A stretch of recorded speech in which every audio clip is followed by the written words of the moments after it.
Bismillahirrahmanirrahim. Welcome students.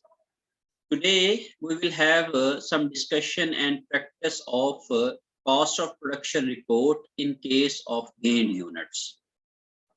जब हम लोग किसी भी एक डिपार्टमेंट के अंदर कैलकुलेशन ऑफ यूनिट कॉस्ट करते हैं या एवरेज कॉस्ट कैलकुलेट करते हैं और उस डिपार्टमेंट के अंदर कुछ प्रोडक्शन प्रोसेस इस तरह का होता है कि मटेरियल ऐड करने की वजह से उसमें कुछ यूनिट का इजाफा हो सकता है।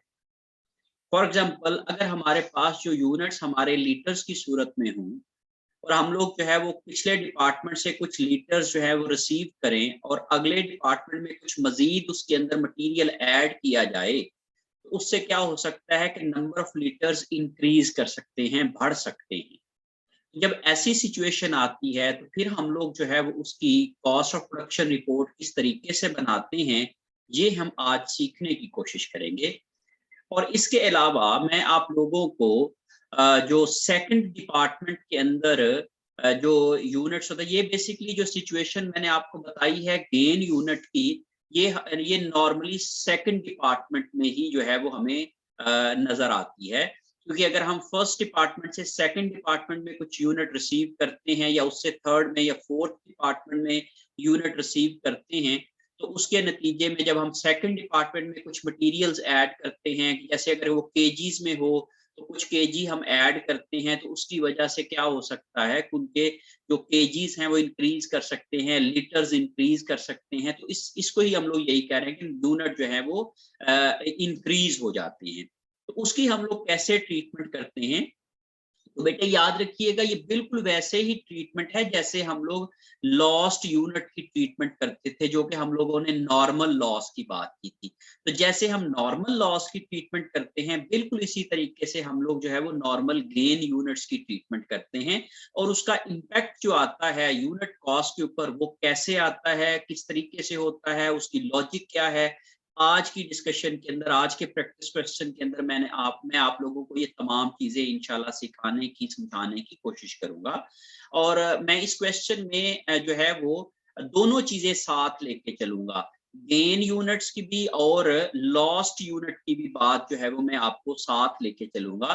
कि क्योंकि गेन यूनिट्स की वजह से कॉस्ट पर यूनिट जो कॉस्ट होती है वो डिक्रीज करती है सेकंड डिपार्टमेंट में, और जो लॉस्ट यूनिट होते हैं उसकी वजह से ऑफ कोर्स चूंकि लॉस होता है, और वो जो लॉस जो है वो गुड यूनिट्स के ऊपर, जब रिमेनिंग यूनिट्स के ऊपर पड़ता है तो पर यूनिट कॉस्ट इंक्रीज कर जाती है। तो बेसिकली हम लोग यही सीखने की कोशिश करेंगे कि जब सेकंड डिपार्टमेंट आता है तो उसमें अगर गेन या लॉस्ट यूनिट होते हैं तो हमारा इम्पैक्ट क्या पड़ता है। और अभी तक चूंकि हम लोगों ने तमाम क्वेश्चंस पिछली वाली क्लासेस के अंदर भी और अभी भी एवरेज मेथड के तहत कर रहे हैं। अगर हमारे पास एवरेज मेथड हम यूज करते हैं जिसमें ओपनिंग इन्वेंट्री होती है और उसको हम लोग यूज करके जो है वो करंट मंथ की जो प्रोडक्शन होती है उसके साथ मर्ज करके टोटल कॉस्ट को टोटल यूनिट्स पे डिवाइड करके एवरेज कॉस्ट निकालते हैं, तो वो वेटेड एवरेज मेथड कहलाता है। हम लोग अभी तक वेटेड एवरेज मेथड के ऊपर ही प्रैक्टिस कर रहे हैं। ये वेटेड एवरेज मेथड के अंदर हम लोग नॉर्मल लॉस, नॉर्मल लॉस, फिर उसके बाद गेन यूनिट्स जो हैं वो इनकी ट्रीटमेंट कैसे करते हैं, मैं ये आज सारे पॉइंट्स जो है वो आपको रिवाइज कराने की कोशिश करूंगा और आप लोगों को थ्रू न्यूमेरिकल जो प्रॉब्लम है वो मैं आपको सोल्यूशन के जरिए से समझाऊंगा कि किस तरीके से जो है वो क्या क्या फर्क होता है इनके अंदर। ये मैं आप लोगों को तमाम चीजें जो है वो इंशाल्लाह आप क्लियर करूंगा। वो आप लोग मेरे साथ रहिएगा, मैं आपके साथ प्रॉब्लम शेयर करता हूँ, फिर उसके बाद जो है वो हम लोग उसका सॉल्यूशन करेंगे। तो here is the basically problem that is cost accounting vendor back की बुक में से जो हमारा प्रेस्क्राइब्ड टेक्स्ट है, इसमें से मैंने ये वाली जो है एक प्रॉब्लम को सिलेक्ट किया है जिसमें यूनिट गेन्ड है और कॉस्ट ऑफ प्रोडक्शन समरीज है, similar to self study problem 1 की तरह से। और इसमें हम लोग जो है वो यूनिट गेन्ड, अब क्योंकि इसमें दो डिपार्टमेंट्स आ रहे हैं हमारे सामने और हम लोग जो है वो यहाँ पे दो डिपार्टमेंट की जो है वो कॉस्ट ऑफ प्रोडक्शन रिपोर्ट बनाना सीखेंगे, डिपार्टमेंट ए और डिपार्टमेंट बी के। Cancun Chemicals Incorporation, which uses a process cost system, has two departments A and B. In both department, all of the materials are put into production at the beginning of the process. तमाम के तमाम materials दोनों department में beginning of the process add किए जाते हैं। the materials added in department B increases number of units being processed by 25%. जब हम मटीरियल डिपार्टमेंट बी के अंदर मटेरियल ऐड करते हैं तो उनके जो नंबर ऑफ यूनिट्स होते हैं वो 25% इंक्रीज कर जाते हैं। Labour and factory overhead are is currently uniform incurred uniformly throughout the process in all departments, और तमाम डिपार्टमेंट में जो लेबर और एफओएच है वो थ्रू आउट द प्रोसेस जो है वो यूनिफॉर्मली अप्लाई किया जाता है, इनकर होती हैं। और उनका रिकॉर्ड जो बताता है वो कॉस्ट समरी है, मटेरियल्स हैं, लेबर हैं, फैक्ट्री ओवरहेड। तो उन्होंने मटेरियल 25,000 का मटेरियल डिपार्टमेंट ए में और 7500 का बी में ऐड किया है, 10,800 की लेबर ए में लगाई है, 10,140 की लेबर बी में लगाई है, 8100 का एफओएच ए में लगाए हैं, 7,215 के बी में लगाए हैं। और फिर उसके बाद उनकी प्रोडक्शन समरी है।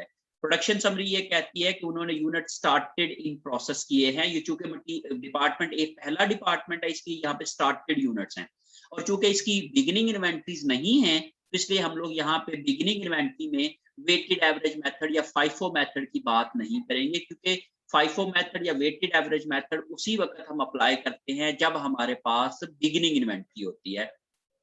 तो इंशाल्लाह मैं अगले लेक्चर के अंदर आपको दोनों मेथड्स के अंदर जो कंपैरिजन है वो भी सिखाने की कोशिश करूंगा। और अगर आज हमारे पास थोड़ा सा टाइम बच गया तो मैं इसकी इक्विवेलेंट यूनिट जो है वो आपको कैलकुलेट करना बताऊंगा कि दोनों मेथड्स के तहत फाइफो और वेटेड एवरेज के तहत हम इक्विवेलेंट यूनिट कैसे कैलकुलेट करते हैं। ओके, स्टार्टेड इन प्रोसेसेस में 10,000 यूनिट्स हैं। Received from prior department mean B department में डिपार्टमेंट ए से यूनिट आए 8,500। added to this added to units in process, जो यूनिट उन्होंने जो 25% जो यूनिट ऐड हो रहे हैं ये वो वाली बेसिकली बात है। तो आप अगर 8500 का जो है वो 25% अगर आप लोगे तो ये तकरीबन जो है वो आप आ जाते हैं, ये 1500 उन्होंने कहा जी कि वो उनके यूनिट जो हैं वो ऐड हुए हैं प्रोसेस के थ्रू से। ये तकरीबन 25% नहीं बनता, ये कुछ ज्यादा बन रहा है। एनी हो, जो उन्होंने हमें डाटा दिया है हम उसके मुताबिक कैलकुलेट कर लेते हैं। 8500 यूनिट उन्होंने कहा जी हमें रिसीव हुए हैं, और जब हम उन्होंने मटेरियल ऐड किया तो 1500 यूनिट इंक्रीज कर गए। अब बेसिकली वो 8500 नहीं रहे बल्कि 1500 ऐड करके टोटल 10,000 यूनिट्स हो गए। उसके बाद फिनिश्ड एंड ट्रांसफर्ड, इसने 8500 यूनिट फिनिश किए और इसने ट्रांसफर किए, इसने आगे भेजे हैं, इसने ये रिसीव की हैं। इसलिए ये दोनों डिपार्टमेंट्स में 8500 की कॉस्ट सॉरी दोनों में यूनिट सेम है। तो इस एक डिपार्टमेंट जो है वो ट्रांसफर कर रहा है, दूसरा डिपार्टमेंट रिसीव कर रहा है, और इसने जो कंप्लीट किए हैं टोटल में से वो 9500 कंप्लीट कर लिए हैं। Units in process at the end of month, इन्होंने 1500 यूनिट इन प्रोसेस हैं और इनके 500 यूनिट्स इन प्रोसेस हैं, और स्टेज ऑफ कंप्लीशन इसकी 1/3 है और इसकी जो है वो 1/2 है, मीन हाफ कंप्लीटेड है। ये एंडिंग वर्क इन प्रोसेस की स्टेज ऑफ कंप्लीशन उन्होंने हमें बता दी है। अब उसके बाद यहाँ पे मैं एक थोड़ी सी चेंज करूंगा सवाल के अंदर आपको समझाने के लिए। तो जब मैं ये वाली जो है वो काम बी डिपार्टमेंट की आपको जब बताऊंगा यहाँ पे, तो वो फिर मैं यहाँ पे आप लोगों को समझाने की कोशिश करूंगा कि यूनिट गेन्ड की सिचुएशन में क्या होता है, और अगर हम यूनिट लॉस्ट की सिचुएशन में करें तो फिर हमारे पास जो है वो क्या सिचुएशन बनती है। ये मैं सारे पॉइंट्स यहाँ पे आपको क्लियर करने की कोशिश करूंगा। ओके जी, prepare a cost of production summary for each department for the month of May के मंथ के लिए हमने दोनों डिपार्टमेंट के लिए कॉस्ट ऑफ प्रोडक्शन समरी या कॉस्ट ऑफ प्रोडक्शन रिपोर्ट बनानी है। चले हम लोग इसको सॉल्व करते हैं। Here is solution. तो सबसे पहले हम लोगों ने कॉस्ट ऑफ प्रोडक्शन समरी बनानी है डिपार्टमेंट ए के लिए। तो आप याद रखेंगे सबसे पहले आप लोगों ने एक फर्स्ट स्केड्यूल बनाना है, that is working for CPR, cost of production report जो है, जो कि हम लोग यहाँ पे बनाने जा रहे हैं। CPR cost of production report के लिए हम वर्किंग करते हैं, और उसके लिए हम लोग quantity schedule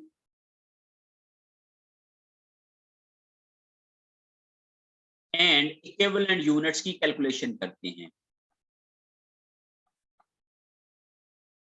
quantity schedule and equivalent units की कैलकुलेशन करते हैं।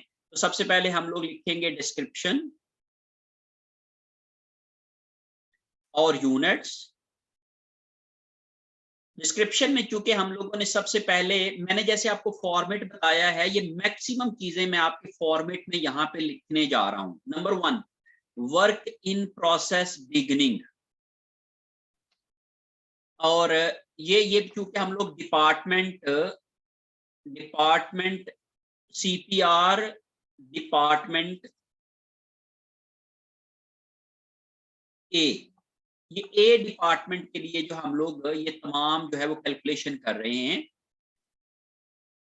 अच्छा जी, बिगिनिंग वर्क इन प्रोसेस हमें गिवन नहीं है हमारे क्वेश्चन में, चूंकि 0 है इसलिए हम लोग इसको 0 लिख देते हैं।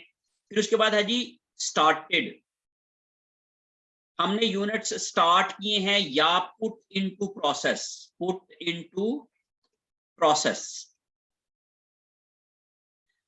कितने यूनिट स्टार्ट किए हैं ये हमें हमारी क्वेश्चन में गिवन है। तो यहाँ पे उन्होंने स्टार्टेड यूनिट है 10,000, तो हम लोग यहाँ पे लिख लेते हैं जी 10,000। ये 10,000 यूनिट्स स्टार्ट किए गए हैं या प्रोसेस में डाले गए हैं।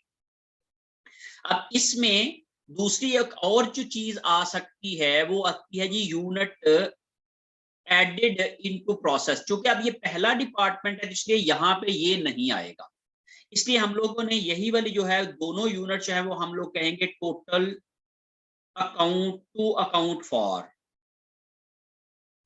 फॉर इतने यूनिट हमने पूरे करने हैं।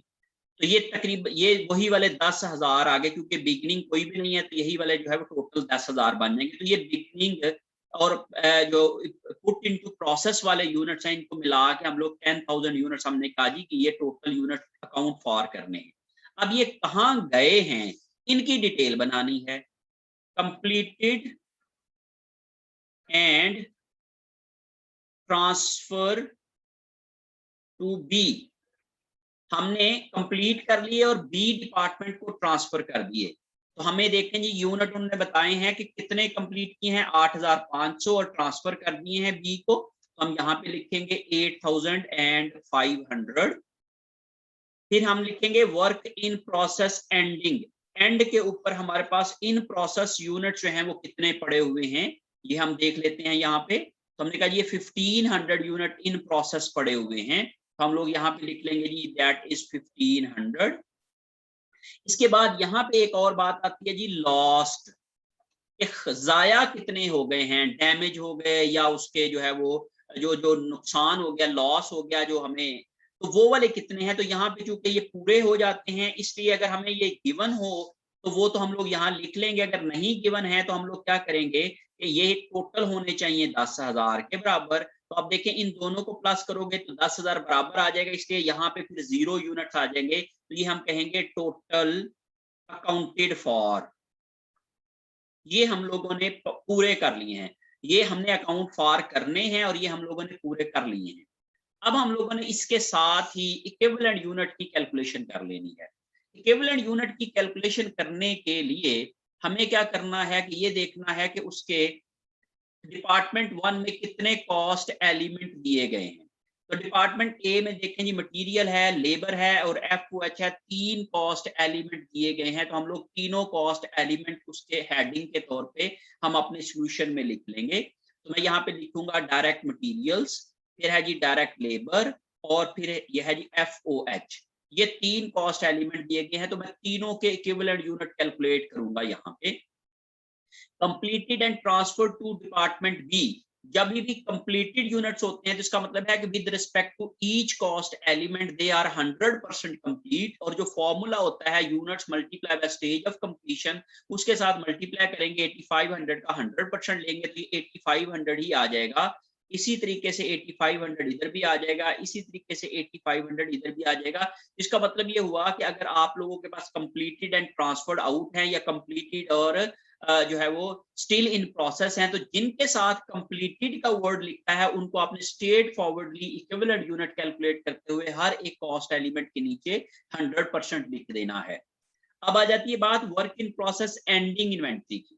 इसके हम देखेंगे, अब उन्होंने यहाँ कहा कि materials is added at start, material at start, ये हमें बताया गया है हमारे क्वेश्चन में कि materials are added at start of the जो है वो process in both department all the materials are put into production at beginning of the process की beginning में ही शामिल कर दिया जाता है। तो इसका मतलब ये हुआ कि जो भी कंप्लीट यूनिट थे उनके ऊपर भी मटेरियल 100% लग गया था और जो प्रोसेस में यूनिट थे इनके ऊपर भी 100% लग गया था। मटेरियल के लिहाज से ये 100% थे।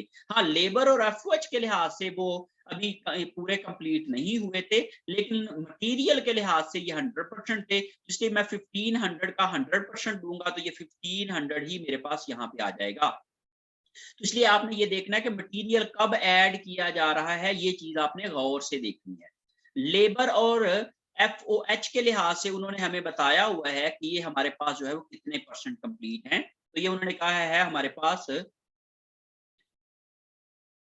that are 1/3 completed। तो 1/3 से हम इसको मल्टीप्लाई करके लिख देंगे, मल्टीप्लाई बाय 1/3 करेंगे और इसके हिसाब से हम लोग जो है वो ये करेंगे 1500 का 1/3 लेंगे तो ये आ जाएगा जी 500 और इसी तरीके से 1500 का ये आ जाएगा जी 500 और चूंकि लॉस्ट यूनिट कोई भी नहीं है इसलिए ये हम 0 लिख देंगे। अदरवाइज इस लाइन को आप यहाँ से गायब भी कर सकते हैं, आप इसको ना भी लिखें, चूंकि आपके सवाल में दिया ही नहीं गया इसलिए आप इसको ना लिखें। लेकिन चूंकि मैंने सारा फॉर्मेट समझाने के लिए आपको बात की तो इसलिए मैंने यहाँ पे लिखा है। अदरवाइज आप इसको जो है वो यहाँ से एलिमिनेट कर सकते हैं। अब हम इन दोनों को जब ऐड करेंगे तो ये आ जाएगा जी हमारे पास 10,000। मीन हम ये कह रहे हैं कि मटेरियल सारे के सारे 10,000 यूनिट पे मुकम्मल फुल लग चुका हुआ है। Mean with respect to material 10,000 units are completed units. Labour के लिहाज से हम कहते हैं जी 9,000 यूनिट्स आर कंप्लीटेड यूनिट्स और एफओएच के लिहाज से भी हम कहते हैं जी 9,000 यूनिट्स आर कंप्लीटेड यूनिट्स। इस तरीके से हम इक्विवेलेंट यूनिट की कैलकुलेशन कर लेते हैं। तो ये हमारी एक वर्किंग होती है फॉर प्रिपेयरिंग और कॉस्ट ऑफ प्रोडक्शन समरी और कॉस्ट ऑफ प्रोडक्शन रिपोर्ट। ये हम करेंगे तो हमारा अगले वाला काम होगा, इसलिए आप लोग सबसे पहले ये वाला काम कर लें। फिर उसके बाद जो है अब हम लोग जो है वो कॉस्ट ऑफ प्रोडक्शन रिपोर्ट को जो प्रॉपर फॉर्मेट होता है उसके तहत बनाते हैं। सबसे पहले हमने लिखना है कंपनी का नाम। तो कंपनी का नाम हमें उन्होंने दिया हुआ है यहाँ पे कैनकन केमिकल्स इनकॉर्पोरेशन। तो मैं ये यहाँ पे लिख लेता हूं कैनकन केमिकल्स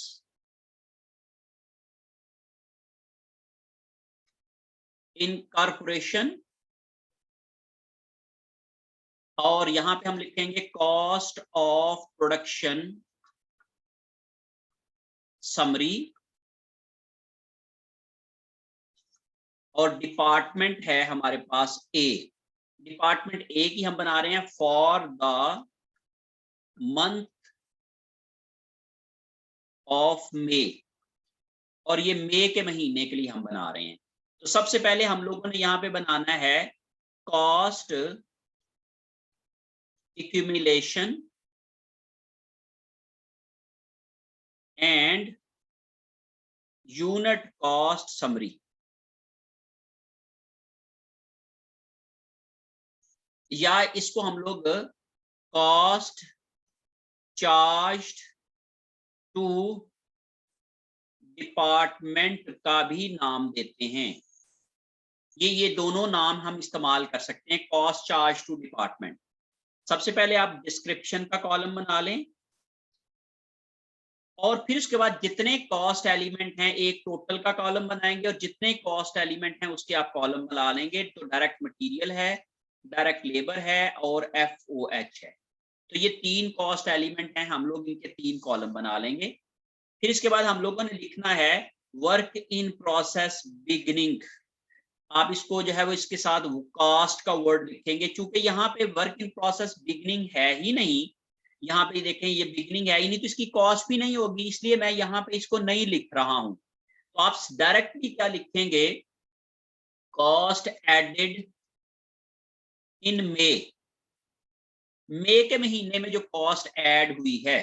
तो डिपार्टमेंट ए ने मई के महीने में डिपार्टमेंट ए में जो कॉस्ट ऐड की जा रही है वो है जी 25,000 का मटेरियल है, 10,800 की लेबर है और 8,100 के क्या है फैक्ट्री ओवरहेड हैं। तो हम लोग इनकी लिख लेते हैं 25,000, 10,800 और 8,100। तो यहाँ पे मैं लिखूंगा जी 25,000, 10,800 और 8,100। ये वाली टोटल जो है वो हमें ये वाली फिगर्स दी गई हैं 10,800 और 8,100, और इन सब का जब मैं टोटल करूंगा तो ये आ जाएगा जी 25,000 प्लस 10,800 प्लस 8,100, तो ये मेरा आ जाएगा जी 43,900। 43,900 की फिगर जो है वो मेरे पास टोटल कॉस्ट की आ जाएगी इस तरीके से।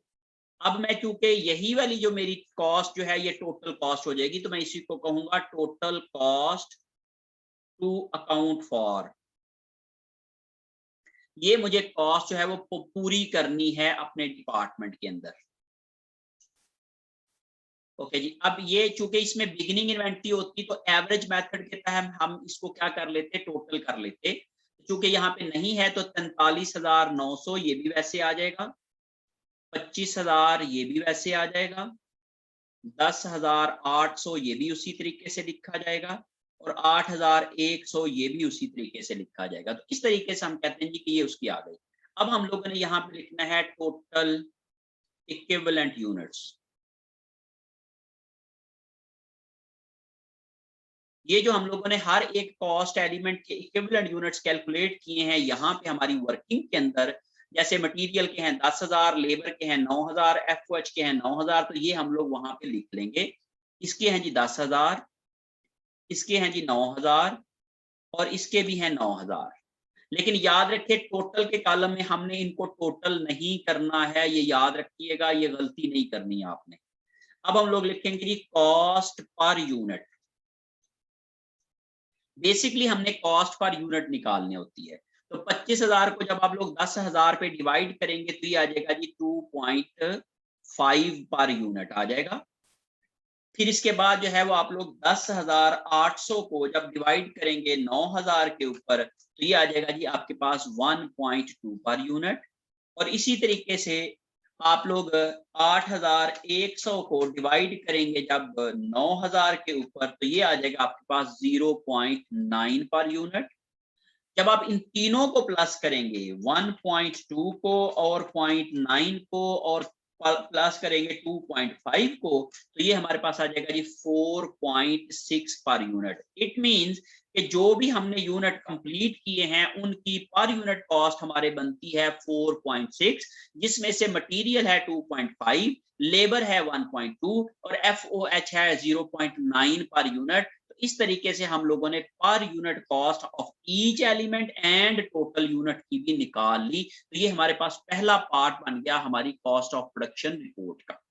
फिर उसके बाद हम लोग इसी के ही नीचे, ये बेसिकली इसी के नीचे बनेगा, second part of cost of production report बनाएंगे जिसको हम कहते हैं कॉस्ट रिकॉन्सिलिएशन समरी, या फिर इसको हम लोग कहेंगे cost accounted for as follows. इस तरीके से हम ये कॉस्ट पूरी करने जा रहे हैं। इसी में भी उसी तरह से डिस्क्रिप्शन का कॉलम बनाएं और यहां पे आप डॉलर अमाउंट का कॉलम बना लो।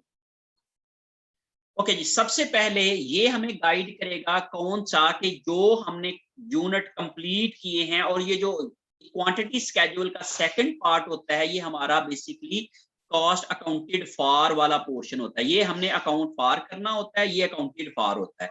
तो completed and transfer to department B, ये हम कहते हैं जी के cost of completed and transfer to B.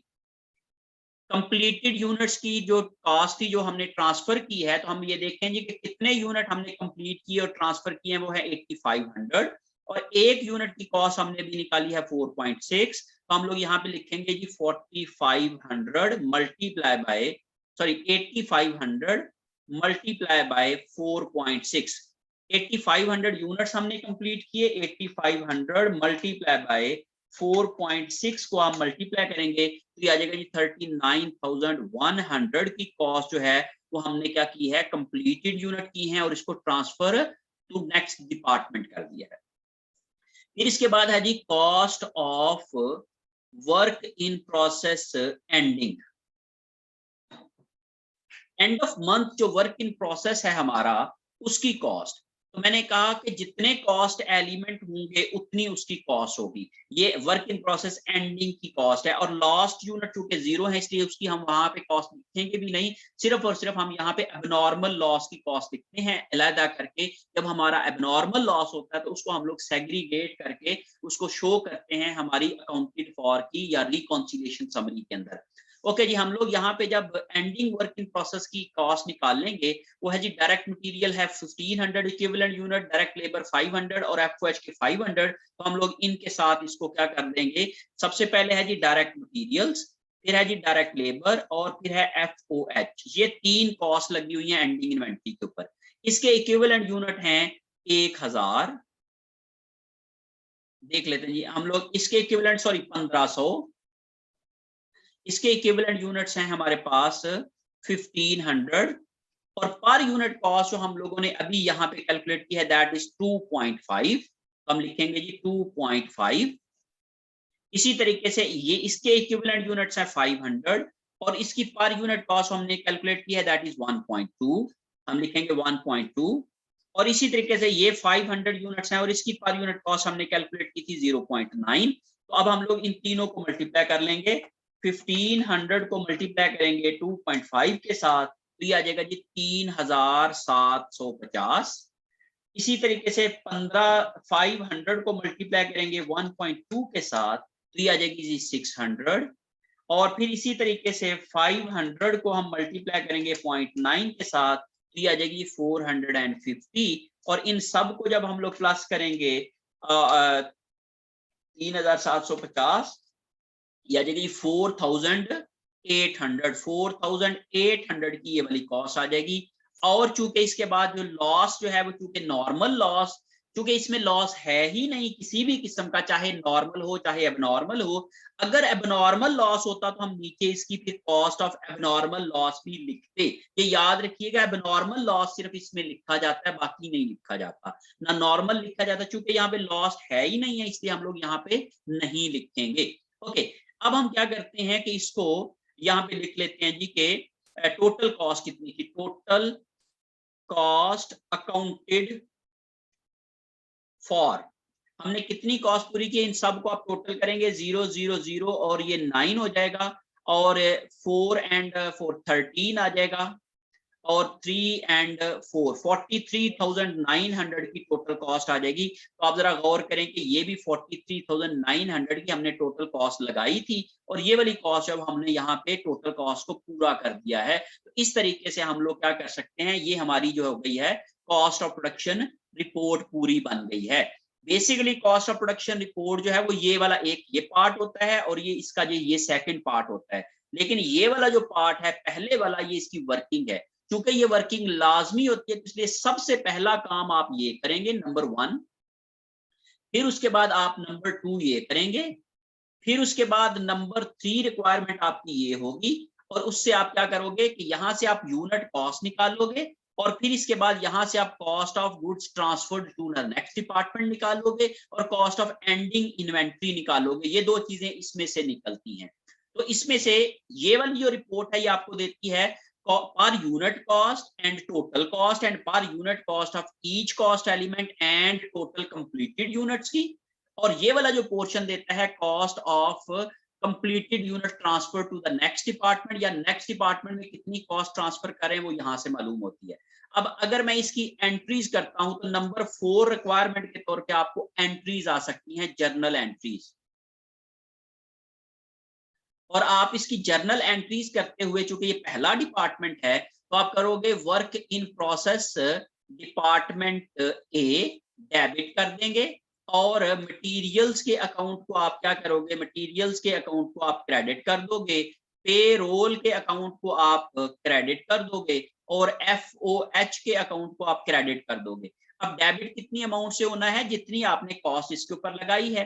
तो ये वाला जो पार्ट होता है ये आपकी ये वाली एंट्री करने में आपको मदद देगा। टोटल आपकी अमाउंट है 43,900, जिसमें मटेरियल 25,000 है, 10,800 ये है, 8,100 ये है। तो हम लोग कहेंगे जी मटेरियल लगाया है 25,000, लेबर लगाई है 10,800 और FOH लगाए हैं 8,100। इस तरीके से टोटल कॉस्ट बनी है 43,900 की। तो work in process department A debit हो जाएगा 43,900 से, और मटेरियल्स, पेरोल, एफओएच के अकाउंट जो है वो रिस्पेक्टिवली क्रेडिट हो जाएंगे इन्हीं अमाउंट के साथ जो हमें हमारे क्वेश्चन के अंदर गिवन है। अब सेकंड एंट्री आप करोगे इसके लिए, ये पहली एंट्री होगी, और सेकंड एंट्री होगी cost transfer to next department के लिए। तो फिर आप करोगे जो नेक्स्ट डिपार्टमेंट, क्योंकि डी डिपार्टमेंट है, तो work in process department B आप करोगे डेबिट। थोड़ी सी स्पेस मैनेज करने के लिए मैं करता हूं, डिपार्टमेंट बी आप करोगे डेबिट, और वर्क इन प्रोसेस डिपार्टमेंट ए आप करोगे क्रेडिट।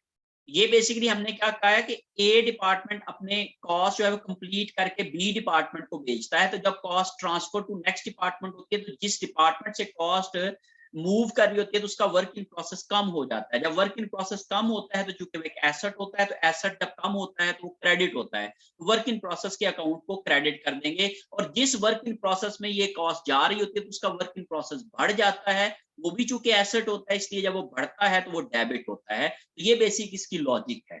हम लोग यहाँ पे 39,100 हमने कहा जी इसकी कॉस्ट हमने ट्रांसफर की है, तो 39,100 हम डेबिट कर देंगे और 39,100 से ही हम लोग इसकी क्रेडिट कर देंगे। इस तरीके से ये रिक्वायरमेंट नंबर 4 आ सकती है आपके क्वेश्चन के अंदर। एक पहली रिक्वायरमेंट आपको आती है कि कितनी पर यूनिट कॉस्ट है, दूसरी रिक्वायरमेंट है कि कितनी cost transfer to next department है, और कितनी cost ending work in process की है। चौथी रिक्वायरमेंट आ सकती है कि आपके पास कितनी जो है वो आपने जर्नल एंट्रीज आप करें, और पांचवी रिक्वायरमेंट आपकी हो सकती है कि आप वर्क इन प्रोसेस डिपार्टमेंट ए का अगर आपको अकाउंट बनाना पड़े तो आप इसके अकाउंट की जो है वो आप इन्हीं एंट्रीज को क्या करते हो, पोस्ट कर देते हो, तो इसका अकाउंट बन जाता है। तो ये बेसिकली 5 रिक्वायरमेंट हो सकती हैं आपके क्वेश्चन के अंदर मैक्सिमम, जो कि आपको पूछी जा सकती हैं। तो मैंने यहाँ पे आप लोगों को पूरा फ्लो के अंदर ये तमाम चीजें समझाने की कोशिश की है। होप सो आप लोग जब इन तमाम चीजों को समझ के होंगे, जब आप प्रैक्टिस करेंगे तो मजीद इसके अंदर जो है वो क्लैरिटी आ जाएगी। Okay, students, now let's move to the cost of production report of second department. अब हम लोगों ने सेकंड डिपार्टमेंट की कॉस्ट ऑफ प्रोडक्शन रिपोर्ट बनानी है। वही वाले स्टेप्स हम लोग जो है वो इसमें लेके चलेंगे, लेकिन इसमें एक फर्क आ जाएगा कि हमने यहाँ पे जो सेकंड डिपार्टमेंट में गेन्ड यूनिट आ रहे हैं, और उसका इम्पैक्ट जो है वो कॉस्ट के ऊपर किस तरीके से आता है, किस तरह से होता है, ये मैं यहाँ पे आप लोगों को सिखाने की कोशिश करूंगा। ओके, सबसे पहले आप लोगों ने जिसका पार्ट बनाना है वो है जी quantity schedule and equivalent units.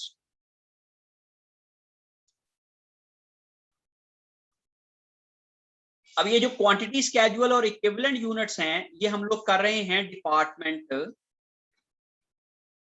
B के लिए। सबसे पहले आप लोगों ने डिस्क्रिप्शन और यूनिट्स का कॉलम बना लें। अब यहां पे आपने थोड़ा सा फर्क देखना है। हम लोग जब ये डिस्क्रिप्शन सेकंड डिपार्टमेंट की बात करते हैं तो उसमें हो सकता है हमारे पास क्वांटिटी स्केड्यूल के अंदर वर्क इन प्रोसेस बिगिनिंग, जो कि हमारे क्वेश्चन में नहीं दी गई है, 0 है, इसलिए हम इसको एलिमिनेट भी कर सकते हैं, छोड़ भी सकते हैं। फिर उसके बाद आ जाता है जी received from department A department से हमने यूनिट रिसीव किए थे।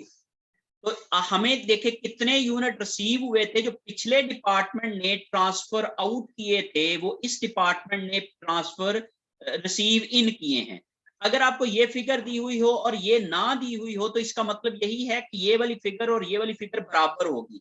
और रिसीव्ड फ्रॉम प्रायर डिपार्टमेंट अगर आपको क्वेश्चन साइन दिया हुआ हो और यहाँ पे finish and transfer to next department दिया हुआ हो, तो फिर आप 8500, इसका मतलब है कि ये भी 8500 है। तो याद रखिएगा अगर मिसिंग इंफॉर्मेशन हो तो आप लोगों को कैसे करना है ये मालूम होना चाहिए। तो यहाँ पे मैं 8500 लिखूंगा। फिर उसके बाद है जी एडेड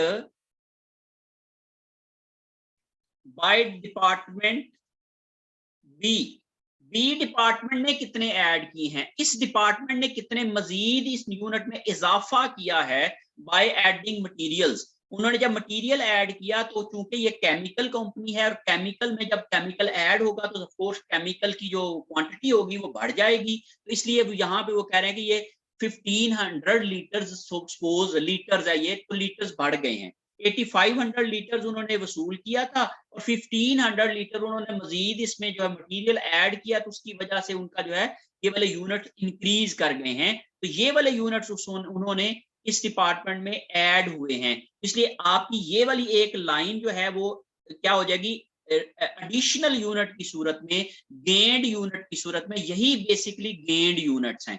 तो 1500 यूनिट्स जो हैं वो गेन हुए हैं, इजाफी हुए हैं, एडिड बाय बी डिपार्टमेंट हुए हैं। अब हमारे पास जो टोटल अकाउंट फॉर करने हैं हमने, टोटल टू अकाउंट फॉर,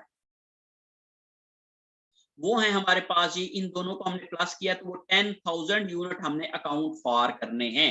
तो बेसिकली ये वाले जो यूनिट्स हैं जो मैंने एडिड बाय है, ये गेन्ड यूनिट्स हैं।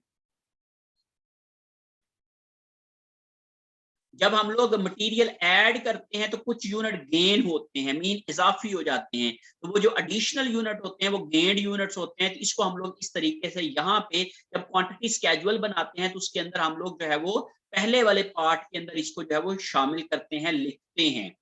फिर उसके बाद जो है वो इनको जब हम पूरा करेंगे तो उसके लिए है कंप्लीटेड एंड ट्रांसफर आउट, हमने कितने कंप्लीट किए और ट्रांसफर आउट किए। तो यहाँ पे मैं बेसिकली आपको थोड़ी सी चीज समझाने के लिए क्या कर रहा हूं कि सिर्फ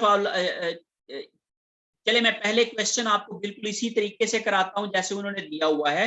फिनिश्ड एंड ट्रांसफर्ड आउट है 9500, तो मैं यहाँ पे ये जो 9500 ही जो है वो लिख रहा हूँ जी कि कंप्लीटेड एंड ट्रांसफर्ड आउट है जी 9500। फिर उसके बाद है जी work in process in ending, in process है एंड ऑफ द मंथ, ये भी हमें गिवन है, ये हमें बता दिए गए हैं, दैट इज 500 यूनिट्स। तो मैं यहाँ पे ये भी लिख देता हूँ 500 यूनिट्स। और ये टोटल हमारे पास चूंकि इसमें लॉस्ट यूनिट कोई भी नहीं है तो मैं इसको नहीं लिखता हूं, तो मैं टोटल अकाउंटेड फॉर, यह जी 10,000 यूनिट हमने अकाउंटेड फॉर कर लिए हैं। तो इस तरीके से अच्छा ये वाले जो हैं, अब हमने जब इक्विवेलेंट यूनिट निकालने हैं तो हमने तमाम कॉस्ट एलिमेंट लिखने हैं। चूंकि ये एक डिपार्टमेंट बी है तो इसके अंदर जो कॉस्ट एलिमेंट आएंगे वो आएंगे जी डिपार्टमेंट ए से जो कॉस्ट आएगी ये तो वो होगी, दूसरी डायरेक्ट मटीरियल की कॉस्ट होगी, तीसरी डायरेक्ट लेबर की कॉस्ट होगी और चौथी FOH की कॉस्ट होगी। मीन जब भी सेकंड डिपार्टमेंट होगा या थर्ड डिपार्टमेंट होगा तो उसमें आपके पास 4 कॉस्ट एलिमेंट होंगे, 3 कॉस्ट एलिमेंट नहीं होंगे। पहले डिपार्टमेंट में 3 होंगे, जब सेकंड या थर्ड डिपार्टमेंट होगा फर्स्ट के लिए आपके फर्स्ट डिपार्टमेंट के 3 कॉस्ट एलिमेंट होंगे, और जब सेकंड या थर्ड होगा सब्सीक्वेंट डिपार्टमेंट के लिए जो है वो 4 कॉस्ट एलिमेंट होंगे, यहाँ पे 3 कॉस्ट एलिमेंट होंगे। तो ये याद रखिएगा आपने। अब ये जो फॉर्मेट मैं आपको करवा रहा हूं उसमें हमने इन चारों कॉस्ट एलिमेंट के इक्विवेलेंट यूनिट कैलकुलेट करने हैं। इसकी अफादियत जो इसका फायदा है वो मैं आपको आगे चल के बताता हूं कि अगर मैं ऐसा कर रहा हूं तो क्यों कर रहा हूं। ओके, सबसे पहले आप लोगों ने लिखना है equivalent unit of department A मालूम करने हैं, फिर आपने डायरेक्ट मटेरियल के हवाले से मालूम करने हैं, फिर डायरेक्ट लेबर के हवाले से करने हैं, और फिर उसके बाद जो है वो FOH के हवाले से करने हैं। तो ये 4 कॉस्ट एलिमेंट के लिहाज से आपने इक्विवेलेंट यूनिट कैलकुलेट करने हैं। अब आ जाती है बात कि कंप्लीटेड एंड ट्रांसफर्ड आउट, चूंकि 100% कंप्लीट होते हैं विद रिस्पेक्ट टू एवरीथिंग, तो फिर इसको हम लोग स्ट्रेट फॉरवर्डली क्या करेंगे, 9500 को हर एक कॉस्ट एलिमेंट के नीचे उसी तरीके से लिख देंगे जैसे हमें टोटल यूनिट थे। और इसकी लॉजिक क्या है, ये 100% है, 9500 का 100% लेंगे तो टोटल आ जाएंगे। अब आ जाएगा एंडिंग वर्किंग प्रोसेस इन्वेंटरी। तो पहली बात तो कर लेते हैं जी डिपार्टमेंट ए से। तो एक बड़ी सिंपल सी लॉजिक है, एक कॉमन सेंस है कि भाई डिपार्टमेंट ए से यूनिट कंप्लीट होंगे तो आगे जाएंगे। तो जितने भी डिपार्टमेंट ए से विद रिस्पेक्ट टू डिपार्टमेंट ए सारा काम हो गया था इन यूनिट के ऊपर, तभी ये यहाँ पे ट्रांसफर हुए थे। इसलिए हमेशा याद रखिएगा with respect to department A ending inventory हमेशा क्या होगी, 100% होगी। तो with respect to previous department, prior department, ending work in process will always be 100% complete. Ending work in process जो है वो with respect to prior department जो है वो हमेशा 100% कंप्लीट होगा, जैसे हमारे पास ऊपर वाले कंप्लीटेड यूनिट्स होते हैं। इसलिए आप लोग यहाँ पे 500 का 100% लेंगे तो मीन हम ये कहेंगे ये 500 ही आ जाएगा। अब आ जाती है बात मटेरियल्स की। मटेरियल्स के हवाले से उन्होंने ये कहा कि materials are added at start. Material जो है वो स्टार्ट पे ऐड किया जाता है।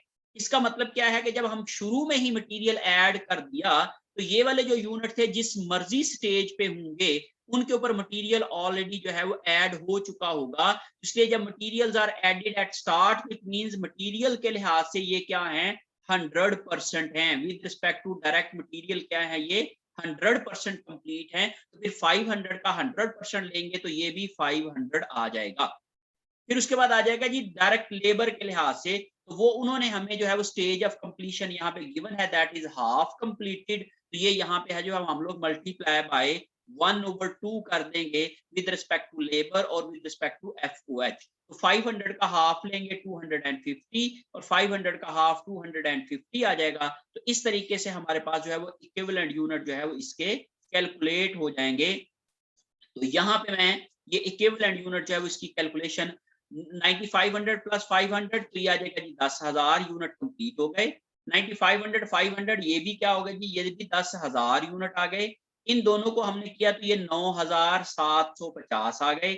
इन दोनों को किया तो ये भी 9,750 आ गए। इट मींस कि इस तरीके से हम लोगों ने हर एक कॉस्ट एलिमेंट के इक्विवेलेंट यूनिट कैलकुलेट कर लिए और डिपार्टमेंट ए के भी इक्विवेलेंट यूनिट कैलकुलेट कर लिए। ये इसलिए मैं ये कर रहा हूं इनके भी कि मुझे यहाँ पे इजाफी जो यूनिट मिले हैं उसकी वजह से मेरी कॉस्ट में एक एडजस्टमेंट आएगी। तो वो एडजस्टमेंट मुझे, अगर मैं ये वाला कॉलम बना के इसके इक्विवेलेंट नहीं करूंगा तो मुझे एंड पे उसकी एक एडजस्टमेंट की कैलकुलेशन करना पड़ेगी। तो मैं इस फॉर्मेट में आपको इस तरीके से करा रहा हूं कि ऑटोमेटिकली इस तरीके से एडजस्टमेंट जो है वो कॉस्ट के अंदर खुद ब खुद हो जाएगी। क्योंकि जब आप मटेरियल लेबर FOH की कॉस्ट के अंदर एक आपको एडजस्टेड फिगर भी फिर ऐड करनी पड़ेगी इन कॉस्ट की, जो कि आप लोगों को इजाफी यूनिट की वजह से आपकी कॉस्ट में जो फर्क आ रहा है उसकी वजह से। तो ये मैं यहाँ पे इसलिए आपको इस फॉर्मेट में करा रहा हूं ताकि आपकी ऑटोमेटिकली वो वाली एडजस्टमेंट जो है वो खुद ब खुद हो जाए। ये मैं आपको आगे चल के बताता हूँ कि उसमें कैसे आप लोगों को, ये मैं कह रहा हूँ। अब इसके बाद हम लोग जो है वो इक्विवेलेंट यूनिट जब बना लेंगे तो फिर अब हम लोग जो है वो कॉस्ट ऑफ प्रोडक्शन रिपोर्ट का जो प्रॉपर 2 सेगमेंट होते हैं वो हम बनाते हैं। तो ये है हमारे पास Cancun chemicals incorporation cost of production summary, ये डिपार्टमेंट बी। इसके लिए है for the month of May, ये मई के महीने के लिए है। तो हम यहां पे मालूम करेंगे कॉस्ट चार्ज्ड टू डिपार्टमेंट का एक सेगमेंट बनाएंगे। इसी को ही हम लोग कहते हैं cost accumulation and unit cost summary. Cost accumulation और यूनिट कॉस्ट समरी जो है वो हम लोग ये basically cost charge to department के ही सेगमेंट को कहते हैं। सबसे पहले आप डिस्क्रिप्शन का कॉलम बना लें, फिर उसके बाद आप टोटल का एक कॉलम बनाएं और इसी तरीके से 4 कॉस्ट एलिमेंट के बना लें। डिपार्टमेंट ए, फिर है जी मटेरियल्स, फिर है जी डायरेक्ट लेबर और आखिर में है जी FOH। इस तरीके से आप लिखेंगे। सबसे पहले जो हम लोग अगर work in process beginning inventory हो तो हम लोग बिगिनिंग इन्वेंट्री की कॉस्ट लिखते हैं। यहाँ पे हमारे पास बिगिनिंग इन्वेंट्री जो कि नहीं है, इसलिए हम लोग कॉस्ट इसकी नहीं लिखेंगे। हम ये देखेंगे कि जो जो कॉस्ट हमें गिवन है हमारे क्वेश्चन के अंदर, जैसे मैं यहाँ पे दिखाने जा रहा हूँ आपको कि आप देखेंगे हमें यहाँ पे कॉस्ट गिवन है, जो है वो बिगिनिंग इन्वेंट्री की कोई कॉस्ट नहीं गिवन है हमें, इसलिए हम लोग वहां पे वो वाली कॉस्ट नहीं लिखेंगे। सिर्फ कॉस्ट जो है वो जो कि मे के अंदर जो है वो ऐड की गई है डिपार्टमेंट्स के अंदर, वो गिवन है हमें। तो मैं यहाँ पे बिगिनिंग इन्वेंट्री की कोई कॉस्ट नहीं है, तो कॉस्ट एडेड इन मे में जो कॉस्ट ऐड की गई है वो मैं यहाँ पे लिखने जा रहा हूं जी।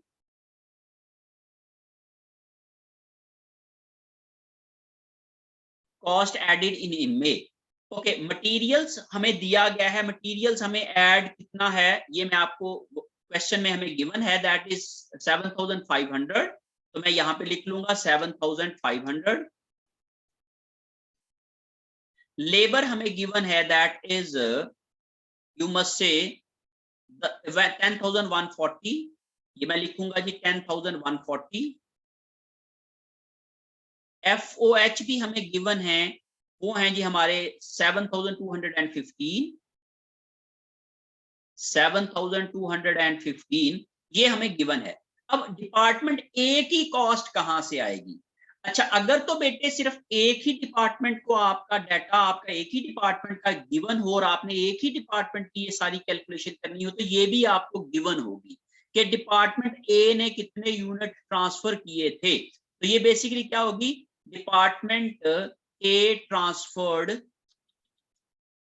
8,500 units at the cost of 4.6 per unit. ये देखें जी, ये हम लोगों ने जो पहले सवाल का जवाब हमने निकाला था वो यही था कि जो डिपार्टमेंट ए ने बी को भेजे हैं यूनिट वो 8,500 यूनिट्स हैं और उनकी कॉस्ट पर यूनिट है 4.6। तो ये वाली कॉस्ट है वो हमें यहाँ से मिलेगी, जो हमने ये वाली एंट्री की थी वो बेसिकली वो वाली कॉस्ट थी जो हम उधर ट्रांसफर बी को ट्रांसफर कर रहे हैं। तो यहाँ पे आप क्या लिखोगे, 8,500 एट द रेट 4.6 जो कॉस्ट थी वो आप, अगर आपके पास सिंगल डिपार्टमेंट की कैलकुलेशंस करने के लिए डेटा हो, चूंकि यहाँ पे तो दो डिपार्टमेंट है ना, डिपार्टमेंट ए है, डिपार्टमेंट बी भी है, तो ए से बी में आप कैसे ट्रांसफर करोगे? ऐसे ही दो पीरियड का भी डाटा हो सकता है, पिछले पीरियड जनवरी से फरवरी का, तो फिर वो इन्वेंट्रीज की आगे पीछे चलेगी बात। यहाँ पे चूंकि डिपार्टमेंट वाइड है, तो डिपार्टमेंट ए ने कितने यूनिट भेजे डिपार्टमेंट बी को, 8,500, और किस रेट पे भेजे, 4.6 के रेट के ऊपर, तो इसलिए इनकी कॉस्ट बनेगी, हम लोग 4600 को जब मल्टीप्लाई करेंगे 4.6 के साथ, ये 39,100 की कॉस्ट आती थी, तो ये हम लोग यहाँ पे लिखेंगे 39,100 ये आ जाएगा। अब हम लोग इन सब को प्लस कर लेंगे, 39,100 प्लस करेंगे 7,500 प्लस करेंगे 10,140 और प्लस करेंगे 7,215 जो है ये हमारे पास आ गया। ये आ जाएगा जी 63,955, 63,955 की हमारे पास टोटल कॉस्ट जो है वो अकाउंट फॉर करने वाली है, जो कि हम लोगों ने पूरी करनी है। ये कॉस्ट जो है हम लोगों ने डिपार्टमेंट को चार्ज की है in the month of May. Total cost to account for, कितनी कॉस्ट अकाउंट फॉर करनी है, ये है जी 63,955। ये अगर बिगनिंग होती तो हम लोग ये दोनों को ऐड करके लिखते। यहाँ पे आ रही जी 39,100, ये वाली कॉस्ट अकाउंट फॉर करनी है। फिर ये आ जाए जी 7,500 की कॉस्ट अकाउंट फॉर करनी है, और 10,140 है ये हम लोग के मटीरियल लेबर की कॉस्ट आ गई। 7,215 की कॉस्ट हम लोगों ने कहा जी कि ये FOH की कॉस्ट लगी है। तो इस तरीके से हमारे पास ये कॉस्ट चार्ज टू डिपार्टमेंट या कॉस्ट एक्यूमुलेशन की डिटेल्स आ गई, ये कॉस्ट एक्यूमुलेशन है। फिर उसके बाद है जी total equivalent units. Total equivalent units के लिए आप हर एक के जो इक्विवेलेंट यूनिट्स आपने पिछले वाले टेबल के अंदर जो वर्किंग के तौर पे हमने किया था, इसमें जो हमने कैलकुलेट किए हैं वो हम लिख लेंगे। डिपार्टमेंट ए के लिहाज से हैं 10,000, मटेरियल के लिहाज से हैं 10,000, लेबर के लिहाज से 9,750। तो मैं यहाँ पे इसके सामने लिख दूंगा, डिपार्टमेंट ए के लिहाज से हैं जी 10,000, मटेरियल के लिहाज से भी हैं 10,000, इसके लिहाज से जी 9,725, सॉरी 9,750, सॉरी 9,750, और इसी तरीके से 9,750, तो हर एक इक्विवेलेंट यूनिट्स आ गए। अब हम लोग लेंगे जी cost per unit. Cost per unit जो है वो हम हर एक इक्विवेलेंट यूनिट के लिहाज से भी करेंगे और टोटल भी करेंगे। यहाँ पे टोटल नहीं लिखना है। ओके, 39,100 को 10,000 पे डिवाइड किया तो ये आ जाएगा जी 3.91। 7,500 को डिवाइड किया 10,000 के ऊपर तो ये आ जाएगा हमारे पास जी 0.75। 10,140 को डिवाइड किया हम लोगों ने 9,750 के ऊपर तो ये आ जाएगा जी 1.04। और इसी तरीके से 7,215 को डिवाइड किया हमने 9,750 के ऊपर तो ये आ जाएगा जी 0.74।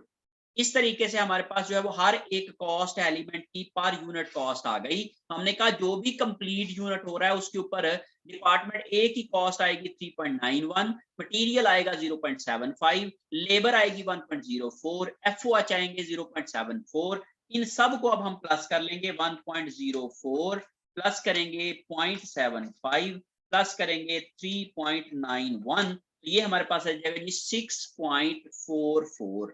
6.44 हमारे पास पर यूनिट कॉस्ट आ गई ऑफ कंप्लीटेड यूनिट की, और मटेरियल, लेबर, एफओएच और डिपार्टमेंट ए के जो कंपोनेंट कॉस्ट है वो भी हमें मालूम हो गई। तो इस तरीके से आप क्या कर सकते हो, कॉस्ट की कॉस्ट एक्यूमुलेशन की और यूनिट कॉस्ट की कैलकुलेशन कर सकते हैं। ये मेरे पास जो है वो ये कॉस्ट एक्यूमुलेशन बन गया, और ये वाला जो है वो ये यूनिट कॉस्ट की कैलकुलेशन बन गई। तो इसलिए cost accumulation and unit cost summary हम लोग इसको कह रहे हैं। और ये कॉस्ट चार्ज टू डिपार्टमेंट जो है वो किस तरीके से है, ये बेसिकली रेलेवेंट ज्यादा जो बेहतर जो हेडिंग बनती है वो ये वाली है, cost accumulation and unit cost summary.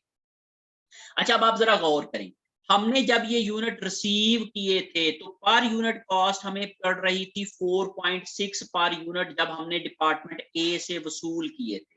लेकिन जब हम लोगों ने पिछले वाले यूनिट 8,500 और इस डिपार्टमेंट ने जो ऐड किए यूनिट, उन दोनों को मिला के जो बनाए वो बने थे 10,000 यूनिट, और उससे पर यूनिट कॉस्ट क्या आ गई है 3.91 आ गई है। मीन 4.6 से ये कम होके 3.91 आ गई है। उसकी वजह ये है कि हमने पहले जो हमारी कॉस्ट थी दैट वाज 39,100, वो डिवाइड हो रही थी 8,500 यूनिट्स के ऊपर, तभी वो 4.6 आया था। लेकिन अब ये जो 39,100 की कॉस्ट है, अब ये डिवाइड हो रही है 10,000 यूनिट्स के ऊपर। तो इसलिए चूंकि यूनिट बढ़ गए हैं, डिनोमिनेटर बढ़ गया है, डिनोमिनेटर बढ़ने की वजह से अब ये जो डिपार्टमेंट बी के अंदर पर यूनिट कॉस्ट आ रही है डिपार्टमेंट ए की, वो आती है 3.91।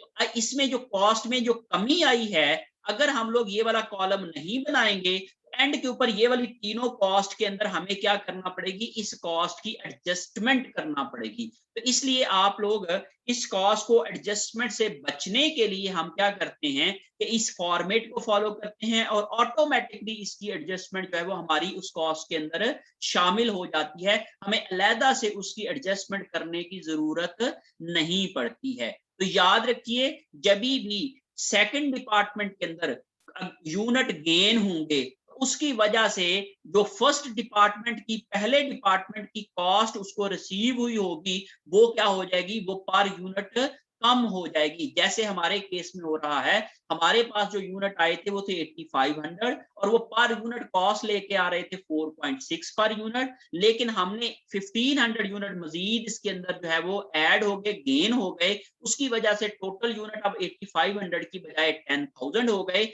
अब ये वाली जो कॉस्ट पहले 8,500 यूनिट्स के ऊपर डिवाइड हो रही थी, अब ये 10,000 यूनिट के ऊपर जो है वो एलोकेट होगी, डिवाइड होगी, जिसकी वजह से ये पर यूनिट कॉस्ट 4 4.6 की बजाय कम होके 3.91 हो गई है। और अगर ये लॉस हो तो लॉस की सूरत में ये वाली सारी चीज रिवर्स हो जाएगी, उलट हो जाएगी। पहले 8500 यूनिट्स के ऊपर डिवाइड हो रही थी, जब ये 500 इसमें से लॉस हो जाएंगे तो अब वो फिर 8000 के ऊपर डिवाइड होगी, तो लॉस यूनिट जब हम यहां से निकाल देंगे तो फिर जाहिर है वो 8000 आ जाएंगे। उसकी वजह से क्या हो जाएगा, इसकी पर यूनिट कॉस्ट इंक्रीज कर जाएगी। तो ये बेसिकली जो लॉस्ट यूनिट होता है और जो गेन्ड यूनिट होता है ये एक दूसरे का उलट होता है। और ये प्रॉब्लम उसी वक्त आती है जब हमारे पास सेकंड डिपार्टमेंट की कैलकुलेशंस होती हैं, क्योंकि सेकंड डिपार्टमेंट में जो फर्स्ट डिपार्टमेंट से आने वाली कॉस्ट होती है उसमें बेसिकली क्या होता है, चेंज आ जाती है जब हमारे यूनिट लॉस होते हैं या हमारे यूनिट गेन होते हैं। तो वो जो एडजस्टमेंट होती है वो हमें अपनी कॉस्ट पर यूनिट कैलकुलेट करते हुए करना पड़ती है। बाकी जो बुक्स हैं उसके अंदर जो भी फॉर्मेट दिए गए हैं वो बेसिकली क्या है कि इसकी एक अलग से एडजस्टमेंट करते हैं, लेकिन हम यहाँ पे ये जो फॉर्मेट कर रहे हैं इसके अंदर ऑटोमेटिकली ये वाली एडजस्टमेंट हो जाएगी, आपको अलग से एडजस्टमेंट करने की जरूरत पेश नहीं आएगी। इसलिए मैं ये प्रेफर करता हूँ कि आप लोग जो है इस फॉर्मेट को सीखें और इस फॉर्मेट के मुताबिक जो है वो क्वेश्चन करेंगे तो आपकी कोई भी गलती नहीं होगी और आपकी जो भी एडजस्टमेंट है वो आप इसको अलग से करने की जरूरत नहीं पड़ेगी और आपके गलती के चांसेस मिनिमाइज हो जाएंगे। अब हम बात कर लेते हैं जी, आखिरी वाला जो पार्ट होता है कॉस्ट ऑफ प्रोडक्शन रिपोर्ट का, वो हम कहते हैं जी cost reconciliation summary. Cost reconciliation summary या कॉस्ट अकाउंटेड फॉर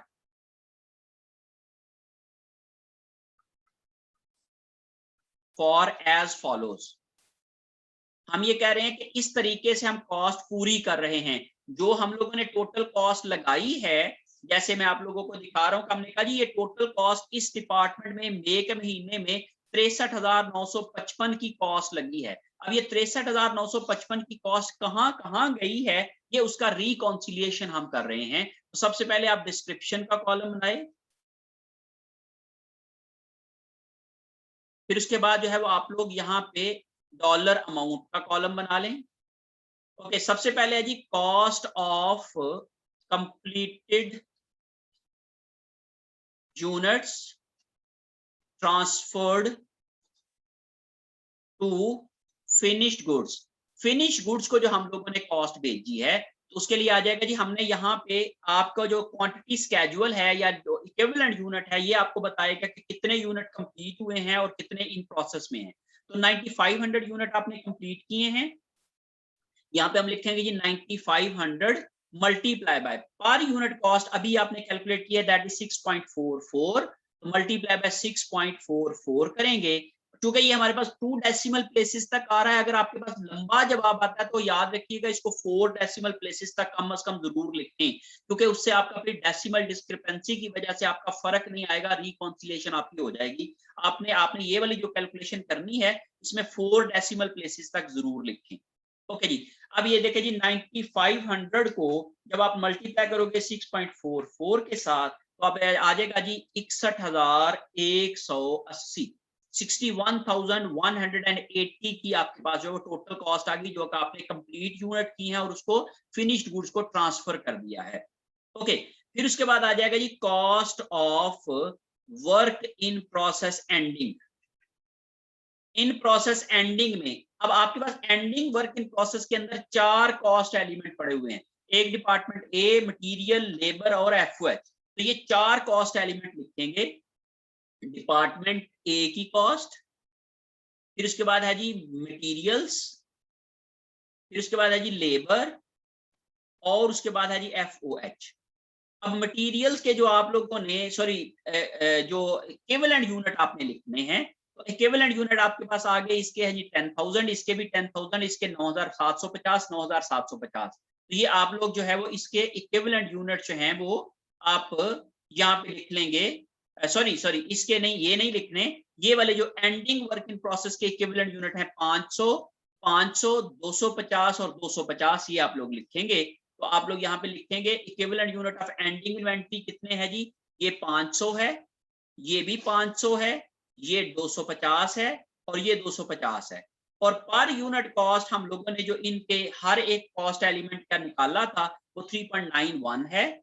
ये 4.6 की बजाय अब 3.91 हो गया क्योंकि ये गेन यूनिट होने की वजह से कम हो गया। ये 0.75 है, 0.75, फिर उसके बाद है जी 1.04, 1.04 और फिर उसके बाद है जी 0.74, 0.74। ओके, अब आप लोग जो है वो इसकी कैलकुलेशन कर लेते हैं जी। 500 मल्टीप्लाई बाय 3.91 तो आप करते हैं जी 1955, 1955 ये आ गया। 500 मल्टीप्लाई बाय 0.75 ये आ जाएगा जी 375 ये आ गया। फिर उसके बाद है जी 250 मल्टीप्लाई बाय 1.04, 260 आपके पास ये आ गया। फिर उसके बाद है जी 250 मल्टीप्लाई बाय 0.74, 185 इसकी कॉस्ट आ गई। तो 185 प्लस 260 प्लस 375 प्लस 1955 ये आ जाएगा जी 2775 की कॉस्ट ये आ जाएगी। इन सब को आपने ये वाली और ये वाली अमाउंट को प्लस किया 61,180 को जब आपने प्लस किया तो ये 63,955, 363,955 ये वाली अमाउंट आ गई। तो यही वाली हमारी अमाउंट जो है वो टोटल आएगी, टोटल कॉस्ट अकाउंटेड फॉर। ये हमने टोटल कॉस्ट को पूरा कर लिया।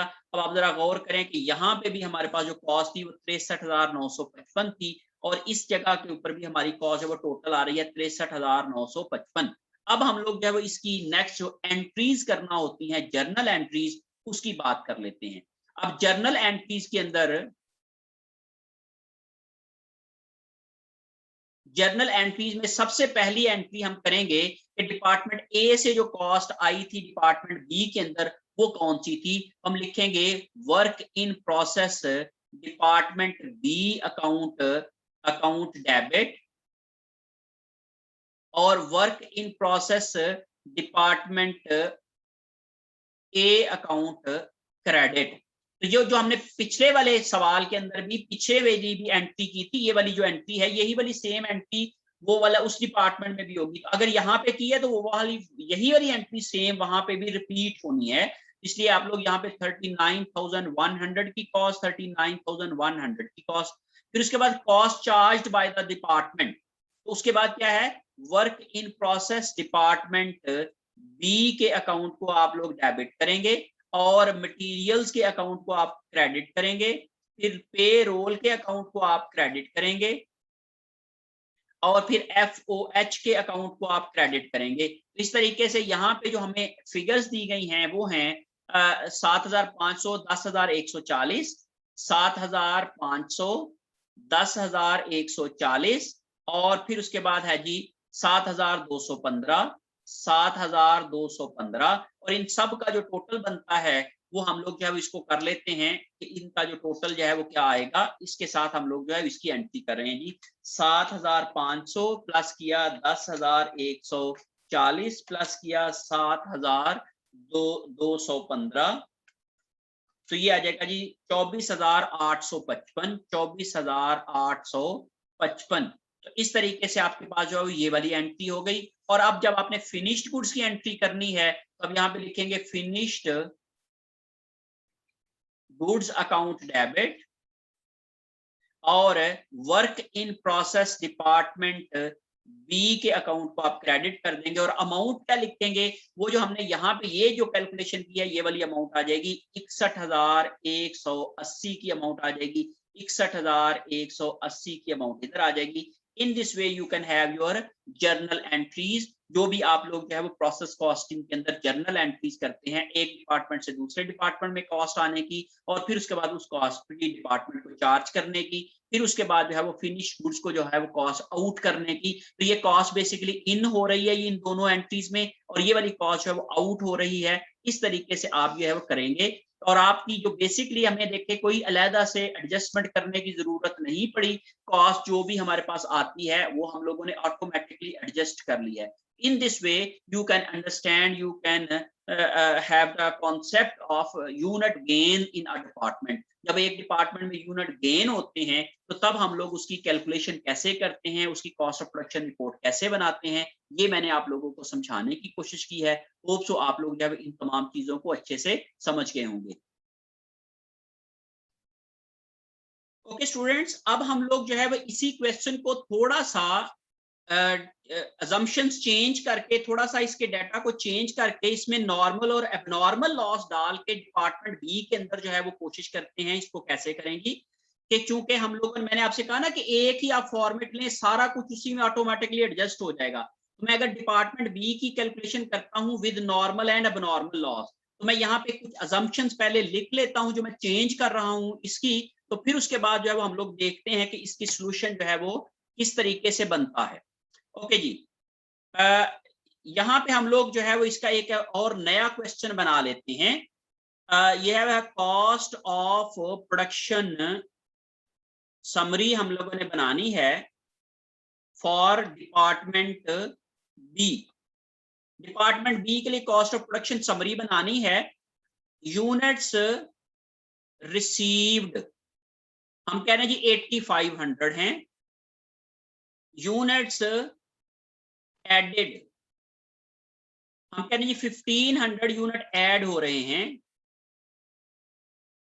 ओके, फिर उसके बाद हमने कहा जी कंप्लीटेड, यूनिट्स कंप्लीट किए हैं, हम कहते हैं जी ये 7000 कंप्लीट किए हैं एट एंड ऑफ प्रोसेस। इस तरह से कह लेंगे work in process ending, and के ऊपर जो है वो यूनिट्स हमारे पास बचे हुए हैं जी 500। और इसके साथ एक स्टेटमेंट दी हुई है, inspection is made at 70% stage of completion. 70% stage of completion पे क्या होती है, इंस्पेक्शन की जाती है एंड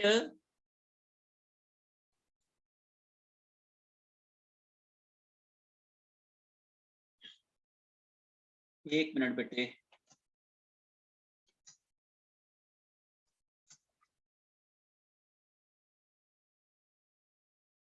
ये 10, ये दो तो टोटल 10,000 बन गए, 10,000 ये। Okay, and 5% of output is a normal loss. Materials are added at start. ये assumptions दी गई हैं। नंबर 1, मटेरियल स्टार्ट पे ऐड होते हैं। नंबर 2, इंस्पेक्शन 70% स्टेज पे होती है और उसमें से जो भी यूनिट्स निकलते हैं उसका 5% जो आउटपुट का है वो एक नॉर्मल लॉस होता है। अगर इससे ज्यादा होता है वो, और एंड बस इतनी स्टेटमेंट है कि जितना जो है ना इसका 5% वो एक नॉर्मल होता है, बाकी सारे का सारा एबनॉर्मल हो जाएगा फिर अगर ये ज्यादा होंगे तो। ओके, अब आप ये देखो कि मैं इसकी अगर कैलकुलेशंस करता हूं तो सबसे पहले मुझे बेटे बनाना है equivalent units of quantity schedule. तो मैं यहाँ पे बनाने जा रहा हूं जी क्वांटिटी स्केड्यूल। मैं थोड़ा सा तेजी से काम करूंगा। क्वांटिटी स्केड्यूल में हमने सबसे पहले डिस्क्रिप्शन और यूनिट्स, सबसे पहले है जी हम लोगों ने स्टार्ट रिसीव फ्रॉम ए से जो हमने रिसीव किए हैं यूनिट्स वो हमें बताया जी 8500 यूनिट रिसीव किए हैं। एडेड बाय बी ने 1500 यूनिट्स ऐड किए हैं। टोटल टू अकाउंट फॉर वो है जी 10,000। उसमें से हम ये कहते हैं जी कंप्लीटेड जो हैं वो हैं जी हमारे पास एंड आउट। कंप्लीटेड और आउट किए हैं हमने 7,000। हम यहाँ पे लिख देते हैं जी 7,000। वर्क इन प्रोसेस जो है वो है जी 500, और टोटल हम लोगों ने बेटे पूरा करना है कितना जी 10,000 यूनिट पूरे करने हैं, क्योंकि अब हमें मजीद इंफॉर्मेशन गिवन नहीं है, हमें यही वाली बताई गई कि ये दोनों हैं। अब इसका मतलब ये हुआ कि ये हमने कहा जी 10,000 पूरे करने हैं, तो ये दोनों तो बनते हैं 7,500। इसका मतलब ये हुआ कि बाकी जो हैं 2,500 वो क्या है, लॉस्ट हैं। तो इसका मतलब है वो जो लॉस है, यहाँ पे मैं लिख रहा हूँ कि लॉस्ट जो है वो बेसिकली लॉस्ट यूनिट साइड पे करके लिख रहा हूँ कि लॉस्ट यूनिट जो है, लॉस्ट यूनिट्स वो है हमारे पास 2,500, 2,500 यूनिट लॉस हो गए हैं। लेकिन हम ये कह रहे हैं कि एक स्टेटमेंट हमें क्वेश्चन में ये बताती है कि 5% जो लॉस है वो क्या है, नॉर्मल है, बाकी अगर इससे ज्यादा है तो वो बाकी लॉस अब नॉर्मल है। इसका मतलब ये हुआ कि हमने अगर गुड आउटपुट का 5%, तो गुड आउटपुट है 7,000 का 5% अगर मैं लेता हूं तो 7,000 मल्टीप्लाई बाय 0.05 करूंगा तो ये 350 जो हैं ये यूनिट्स क्या आ जाते हैं, ये हमारे क्या हैं, नॉर्मल लॉस है। ये नॉर्मल लॉस हमें उम्मीद है कि इतने यूनिट लॉस हो जाएंगे। लेकिन बाकी जो 2,500 चूंकि लॉस कितने हो रहे हैं, 2,500 में से 350 तो नॉर्मल है और बाकी फिर एबनॉर्मल है। तो मैं यहां पे कहता हूं जी नॉर्मल लॉस वो है जी 350, और बाकी फिर एबनॉर्मल लॉस कितना आया, 2,500 में से 350 माइनस करूंगा मैं, तो 2,500 माइनस 350, तो ये मैंने किया, ये 2,150 जो है ये क्या है, एबनॉर्मल लॉस। ये मेरा कोई प्रोसेस गलत हो गया, उसकी वजह से गलत हो गए, कुछ भी वजह हो सकती है। तो ये मैंने बेसिकली क्या किया है कि 5% तो मेरा नॉर्मल लॉस है। तो आप जरा गौर करें, इन सबको टोटल करें, 7,000 जमा 500 जमा 350 जमा 2,150 जो है वो, इसको करेंगे तो टोटल 10,000 बनेगा। ये टोटल अकाउंटेड फॉर आ जाएंगे। इस तरीके से ये सबसे कॉम्प्लिकेटेड सिचुएशन बनाने की कोशिश की है, और ये बेसिकली ये सारा उस डेटा की बेसिस के ऊपर है जो मुझे क्वेश्चन में दिया गया है। तो इसलिए तरीके से बाकी इंफॉर्मेशन मैं वही यूज करूंगा जो मेरे क्वेश्चन में ऑलरेडी मौजूद है। अब मैं यहां पे बना लेता हूं इक्विवेलेंट यूनिट्स। इक्विवेलेंट यूनिट्स बनाने के लिए मैं करूंगा वही उसी तरीके से, डिपार्टमेंट ए, फिर उसके बाद मटेरियल्स, फिर लेबर और FOH, ये कॉलम बनाऊंगा। और स्ट्रेट फॉरवर्ड जो कंप्लीटेड है उसको वैसे ही लिख दे, 7,000 7,000 7,000 एंड 7,000, सब जगहों पे मैंने 7,000 लिख दिया। अब वर्क इन प्रोसेस एंडिंग, याद रखें work in process ending with respect to previous department हमेशा 100% होता है, तो 500 लिख दें। मटीरियल्स की बात की गई है कि materials are added at start में किया गया है, तो इसलिए जब स्टार्ट पे होता है तो एंडिंग इन्वेंटरी 100% मटीरियल लगा होता है, तो ये भी 500 आ जाएगा। लेबर के लिहाज से उन्होंने हमें जो क्वेश्चन में दिया गया है, लेबर और एंड FOH के लिहाज से एंडिंग जो वर्क इन प्रोसेस है वो 1/2 कंप्लीटेड है, हाफ कंप्लीटेड है जो हमें सवाल में दिया गया है। तो 500 का हाफ करेंगे तो 250, और ये 250 आ जाएगा। ये इसका हाफ कंप्लीटेड है with respect to labour and FOH, half completed. जो वर्क इन प्रोसेस है वो हाफ कंप्लीटेड है लेबर और FOH के लिहाज से। अब आ जाती है बात नॉर्मल लॉस की। तो याद रखें बेटे, नॉर्मल लॉस आपने सारी जगहों के ऊपर 0 कर देना है, कुछ नहीं लिखना। ये नॉर्मल लॉस की ट्रीटमेंट है। नॉर्मल लॉस को आपने इग्नोर कर देना है, आपने इसके जो स्टेज ऑफ कंप्लीशन है वो आपने कंसीडर नहीं करनी है। किसी भी जगह के ऊपर आपने नॉर्मल लॉस को यहाँ पे इक्विवेलेंट यूनिट में कैलकुलेशन में शामिल नहीं करना है।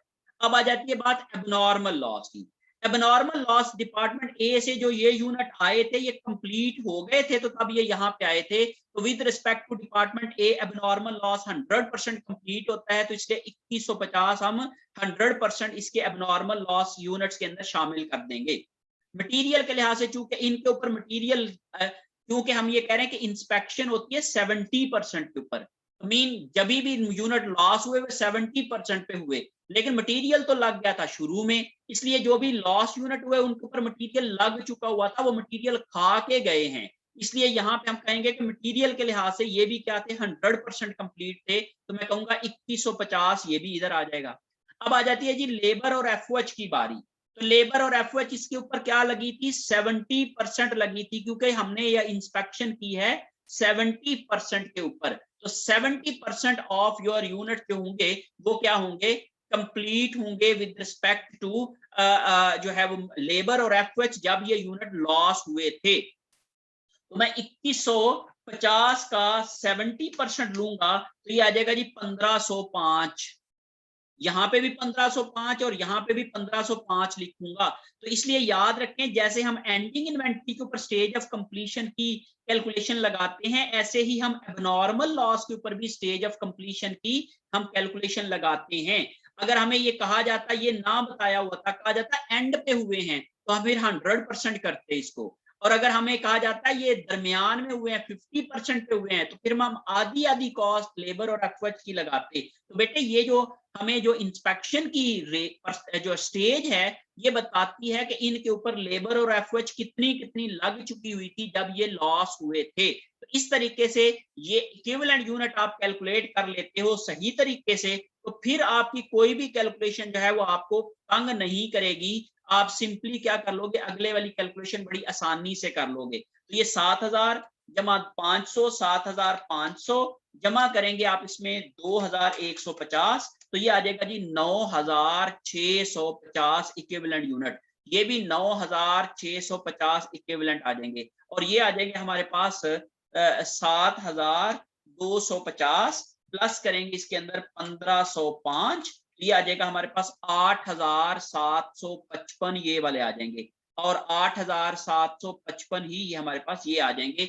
इस तरीके से आप जब आपके पास नॉर्मल और एबनॉर्मल लॉस दोनों होंगे, उनके इक्विवेलेंट यूनिट जो है वो कैलकुलेट करते हुए आप लोग इस तरीके से कैलकुलेशन करेंगे। होप सो इसकी आपको जो है वो समझ आ गई होगी। जो मैंने वीडियोस आपके साथ शेयर की हैं नॉर्मल और एबनॉर्मल लॉस के हवाले से, वो भी इसी तरीके से हैं, उनको भी आप लोग कंसल्ट कर सकते हैं। ये भी मैं आपके साथ शेयर कर दूंगा, ये भी आप लोगों को हेल्पफुल हो सकता है। तो now the next part of the question can be cost accumulation and unit cost summary। उसी तरीके से आप लोग क्या करोगे, डिस्क्रिप्शन, टोटल का कॉलम, डिपार्टमेंट ए, फिर मटेरियल्स, लेबर, एफओएच। अब इसमें डिस्क्रिप्शन में आप सबसे पहले लिखेंगे जी कॉस्ट एडेड दिस मंथ, इस महीने में जो कॉस्ट ऐड की है। तो यहाँ पे जो हमने पहले वाली कॉस्ट है, कॉस्ट इन्फॉर्मेशन वही वाली सेम है, वो है जी 39,100, 7,500, 10,140, तो हम यही वाले कॉपी कर लेंगे। ओके, हमने कहा जी डिपार्टमेंट ए से कॉस्ट हमें वसूल हुई थी 39,100, ये है हमारे पास, ये वाली कॉस्ट आई थी हमारे पास 7,500, 10,140, 7,500, 10,140, और उसके बाद एंड वाली थी हमारे पास 7,215, 7,215। ये हमने वही वाली सेम कॉपी कर ली, और क्योंकि हमें यही वाली टोटल कॉस्ट है यही हमने पूरी करनी है, और टोटल कॉस्ट बनती है इसकी ये हम लोगों ने यहाँ पे लिखी थी, वो है जी आपके पास 63,955। ये मैं वहां पे लिख लेता हूँ जी 63,955। यही वाली कॉस्ट हमने पूरी करनी है, टू अकाउंट फॉर, यही है कॉस्ट टू अकाउंट फॉर, वो भी सेम यही आएगा, टोटल वाली जो कॉस्ट आती है वो आप यहाँ पे लिख भी सकते हो। अब मैं हम कहते हैं जी total equivalent units. Equivalent units हमने अभी कैलकुलेट किए हैं, दैट आर 9,650 इसके हैं, 9,650, 9,650 इसके हैं, और इसके साथ ही 8,755, 8,755 इसके हैं, 8,755 ही इसके आ जाएंगे। इसके बाद है जी per unit cost. Cost per unit जो है 39,100 को 39,100 को जब आप डिवाइड करोगे 9,650 तो बराबर आ जाएगा 4.0518। 4.0518 मैंने 4 डेसिमल प्लेसेस तक लेना है। फिर उसके बाद है जी 7,500 डिवाइडेड बाय 9,650, ये मेरा आ जाएगा 0.7772। 0.7772। फिर उसके बाद मैंने करना है जी 10,140 डिवाइडेड बाय 8,755, तो आ जाएगा जी 1.1582। ये मैंने 19 था तो मैंने राउंड ऑफ कर दिया, 2 कर दिया इसको, 1.1582 आ गया। फिर उसके बाद है जी 7,215 डिवाइडेड बाय 8,755, ये आ जाएगा जी 0.8241। 0.8241। इस तरीके से ये मैंने सारा कर लिया। अब मैं इनको प्लस कर लेता हूं, 0.8241 प्लस 1.1582 प्लस 0.7772 प्लस 4.0518 4.0518, यह आ जाएगा जी 6.8113। 6.8113। इस तरीके से आपके पास जो है वो ये आपकी पर यूनिट कॉस्ट आ गई। इस तरीके से आपके पास यूनिट कॉस्ट समरी कंप्लीट हो जाती है। अब हम लोग इसकी हम कॉस्ट रिकॉन्सिलिएशन कर लेते हैं।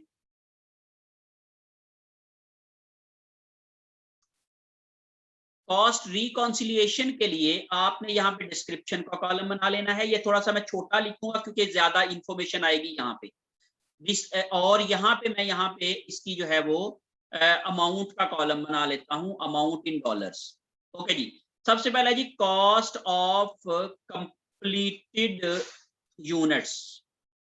कंप्लीटेड यूनिट की कॉस्ट है जी, हमने कहा कंप्लीट यूनिट हो रहे हैं हमारे पास 7,000 और पर यूनिट कॉस्ट है 6.8113। तो मैं लिखूंगा जी 7,000 मल्टीप्लाई बाय 6.81, एक मिनट जी, 6.8113, 6.8113। ओके जी, 6.8113 मल्टीप्लाई बाय 7,000 करूंगा तो ये आ जाएगा जी मेरे पास 47,689 47,679 मीन 47,679 की ये मेरे पास फिगर आ गई। फिर उसके बाद है जी वर्क इन प्रोसेस एंडिंग।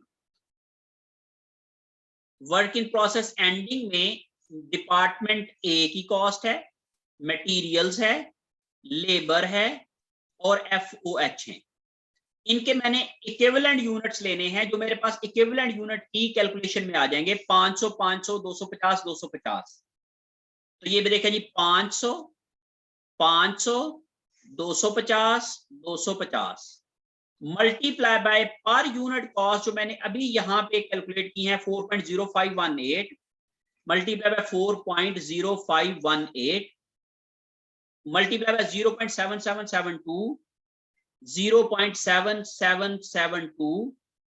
फिर उसके बाद है जी मल्टीप्लाई बाय 1.1582 1.1582 और आखिरी वाला आ जाता है जी 0.8241 0.8241। अब इनके साथ मल्टीप्लाई करता जाता हूं जी 250 सॉरी पहले शुरू वाला 500 मल्टीप्लाई बाय 4.0518 ये करूंगा जी, ये आ जाएगा जी 2025.9, ये आ जाएगा जी 2026 कर देता हूं इसको राउंड ऑफ करके। फिर उसके बाद है जी 500 मल्टीप्लाई बाय 0.7772 ये आ जाए जी 388.6। तो मैं 388 इसको लिख लेता हूं या 389 भी कर सकता हूं, 389 क्योंकि 0.6 है तो राउंड ऑफ कर दिया। 250 मल्टीप्लाई बाय 1.1582 1.1582 तो ये आ जाएगा जी 289.55 तो ये मैं आ जाएगा जी 290 इसको लिख दूंगा और आखिर में है जी 250 मल्टीप्लाई बाय 0.8241 ये मैंने किया तो ये आ जाएगा 206 ये आ गया तो 206 जमा करना है 290 जमा करना है 389 जमा करना है 2026 तो ये बराबर आ जाएगा जी 2911 2911 2911 आ गया ये आ जाएगी work in process ending inventory की कॉस्ट। अच्छा बेटे अब उसके बाद आप जरा अपने क्वांटिटी स्केड्यूल के ऊपर ही जाएं तो देखें नॉर्मल लॉस है 350 लेकिन इक्विवेलेंट यूनिट 000 है इसको छोड़ दें इसको इग्नोर कर दें उस सेगमेंट में ये नहीं आएगा लेकिन ये जो एबनॉर्मल लॉस है इसका 2150 यूनिट्स का ये हम अलहदा से सेपरेट आइडेंटिफाई करेंगे लिखेंगे तो यहाँ पे अब लिखेंगे cost of abnormal loss. Normal loss को इस रिपोर्ट में नहीं लिखते हाँ एबनॉर्मल लॉस को लिखते हैं फिर उसी तरीके से डिपार्टमेंट ए फिर मटीरियल्स लेबर FOH ये कौन सा कॉस्ट एलिमेंट कितना कितना लॉस हुआ है ये कैलकुलेट करेंगे और इसकी सेम कैलकुलेशन वैसे ही होगी जैसे आपने एंडिंग इन्वेंटरी की कैलकुलेशन की है 2150 2150 1505 तो यहाँ पे देखें जी 2150 उसके बाद है जी 1505 1505 और मल्टीप्लाई बाय पर यूनिट कॉस्ट करते जाएंगे जो हमने ऊपर लिखी है 4.0518 0.7772 फिर 1.1582 और 0.8241 अब इनको मल्टीप्लाई कर लेंगे 2150 मल्टीप्लाई बाय 4.0518 तो ये मेरे पास आ गया जी 8711 जी 2150 मल्टीप्लाई बाय 0.7772 ये आ जाएगा जी मेरे पास 1670.9 1671 में इसको कर दूंगा राउंड ऑफ करके 1505 मल्टीप्लाई बाय 1.1582 ये आ गया मेरे पास जी 1743 है तो उसको छोड़ दिया मैंने उसके बाद है जी 1505 मल्टीप्लाई बाय 0.8241 ये क्या आ गया मेरे पास 1240.2 है तो 1240 ये आ गया अब इन सब को प्लस कर लूंगा 1240 प्लस 1743 प्लस 1671 प्लस 8711 इन सबको किया तो 13365 ये एबनॉर्मल लॉस आ गया। अब इन तमाम अमाउंट्स को हम प्लस कर लेते हैं 13365 प्लस 2911 प्लस 47679 तो ये आ जाएगा हमारे पास 51955 ये मेरे पास जो है वो टोटल इसकी कॉस्ट आ गई 63955। यहाँ पे मैंने कुछ गड़बड़ की है कहाँ की है ये हम देख सकते हैं कि हमारे पास जो है वो 7000 मल्टीप्लाई बाय 6.8113 47,679 प्लस करेंगे 2911 प्लस करेंगे 13365 तो ये 63955 ये मैंने टोटल गलत कर दिया था बेटे ये वाला सही कर लें 63955 वही वाली अमाउंट आ जाएगी जो हम लोगों ने 63955 ये टोटल अमाउंट वही सेम आएगी जो हम लोगों ने पहले कैलकुलेट की है यहाँ पे 63955। तो अब आप ये देखो जी कि यहाँ पे मैंने जब नॉर्मल लॉस लिया है तो ये वाला नॉर्मल लॉस की सूरत में दिस पोर्शन जो है वो नहीं बनेगा और उसके जो इक्विवेलेंट यूनिट्स के अंदर जो है वो कैलकुलेशन क्या आएगी 000 आ जाएगी। लेकिन एबनॉर्मल लॉस की सूरत में इक्विवेलेंट यूनिट में भी वो वाले शामिल होंगे और multiply by stage of completion होंगे और यहाँ पे रिकॉन्सिलिएशन स्टेटमेंट के अंदर भी एबनॉर्मल लॉस को हम लोग रिपोर्ट करेंगे। So in this way you can have distinguished normal and abnormal loss। और ये देखें मैंने कितनी सारी एडजस्टमेंट एक सवाल में की हैं। एक तो एडेड यूनिट भी है, फिर नॉर्मल लॉस भी है, एबनॉर्मल लॉस भी है, फिर material added at the start of the period भी है, फिर एक्सपेंस इंस्पेक्शन की भी स्टेज बताई गई है। ये तमाम कैलकुलेशन मैंने उसी फॉर्मेट में सारा कुछ मुझे ऑटोमेटिकली एडजस्ट हो गया है, इसलिए मुझे अलहदा से कोई भी एडजस्टमेंट करने की जरूरत नहीं पड़ी है। इसलिए आई वुड सजेस्ट कि आप इस फॉर्मेट में करेंगे तो आपकी ये तमाम कैलकुलेशन बड़ी आसानी से आपको जो है वो आ जाएंगी और इस तरीके से जब आप इसकी प्रैक्टिस करेंगे तो मजीद इसके अंदर जो है वो क्लैरिटी आ जाएगी। होप सो आप तमाम चीजों को समझ गए होंगे। Thank you so much for being with me. मैंने आपका काफी टाइम लिया है, बहुत शुक्रिया। अपना ख्याल रखिएगा। अल्लाह हाफिज।